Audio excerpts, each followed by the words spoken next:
बिस्मिल्लाहिर्रहमानिर्रहीम। अस्सलाम वालेकुम viewers, welcome to my channel cooking with Malika. उम्मीद है कि आप सब खैर आफियत से होंगे। अल्लाह ताला आपको हमेशा खुश और आबाद रखे, आमीन सुम्मा आमीन। तो व्यूअर्स, आज हम फ्रूट कस्टर्ड की रेसिपी लेकर आपकी खिदमत में हाजिर हैं। बनाना बेहद आसान है और बात की जाए खाने की तो इतना लजीज और मज़े का ये कस्टर्ड तैयार होने वाला है। इंशाल्लाह एक मरतबा बनाएंगे ना तो बार बार बनाना पसंद करेंगे। इसके लिए हमने 1 लीटर दूध बॉयल होने के लिए रख दिया है। जब तक दूध बॉयल होता है हम एक घोल तैयार कर लेते हैं। एक बाउल के अंदर हमने 3 टेबलस्पून भर के ले लिया है वनीला फ्लेवर कस्टर्ड और इसके अंदर 1 कप शामिल कर देंगे दूध। नीम गर्म दूध मैंने शामिल किया है जिससे ये जल्दी घुल जाएगा। तो इस पेस्ट को हम बना के एक साइड पे रख लेते हैं। दूसरी जानब जो हमने दूध रखा था ना बॉयल होने के लिए, ये देखिए ये अच्छे तरीके से बॉयल हो चुका है और इसको थोड़ा सा पका लेंगे तकरीबन 1 से 2 मिनट के लिए, ताकि ये थोड़ा सा गाढ़ा हो जाए। जैसे ही दूध थोड़ा सा गाढ़ा होगा इसके अंदर 1 कप चीनी शामिल कर देंगे जिसकी मेजरमेंट 125 ग्राम है। चीनी की मिकदार आप अपने टेस्ट के अकॉर्डिंग कम या ज़्यादा कर सकते हैं। चीनी शामिल करने के बाद भी हमें इसको पकाना है 1 से 2 मिनट के लिए, ताकि चीनी भी डिज़ोल्व हो जाए और दूध थोड़ा सा और गाढ़ा हो जाए।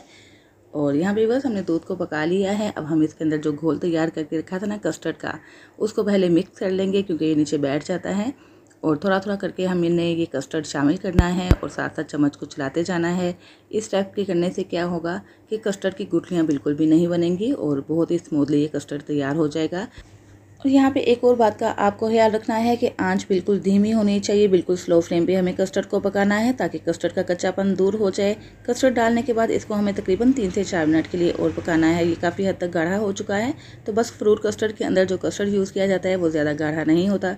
जैसे ही इसके बबल बनना शुरू हो जाए इसको 2 से 3 मिनट के लिए और पका लीजिए और चूल्हे से उतार के इसको मुकम्मल तौर पर ठंडा कर लीजिए। तो ये लीजिए बस कस्टर्ड ठंडा हो चुका है। इसको हमने दोबारा से शेक कर लिया है। इसके अंदर हम फ्रूट शामिल करेंगे। यहाँ पे मैंने थोड़े से मैंगो काट के इसके छोटे छोटे क्यूब्स बनाकर इसके अंदर शामिल कर दिए हैं।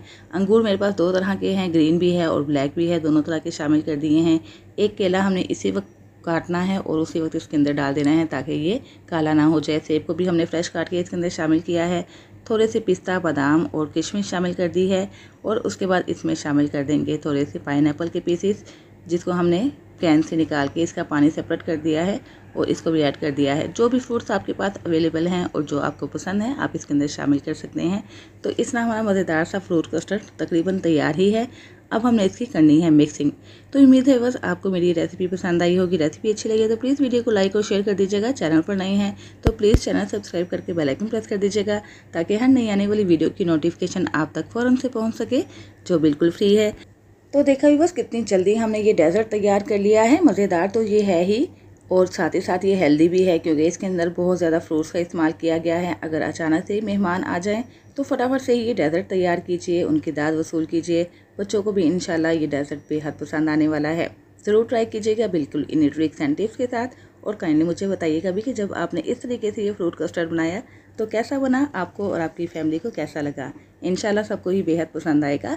इसको आपने मुकम्मल तौर पे ठंडा कर लेना है और अच्छी तरह ठंडा हो जाने के बाद इसको सर्व कीजिएगा और इंशाल्लाह सबको ही ये रेसिपी बेहद पसंद आने वाली है।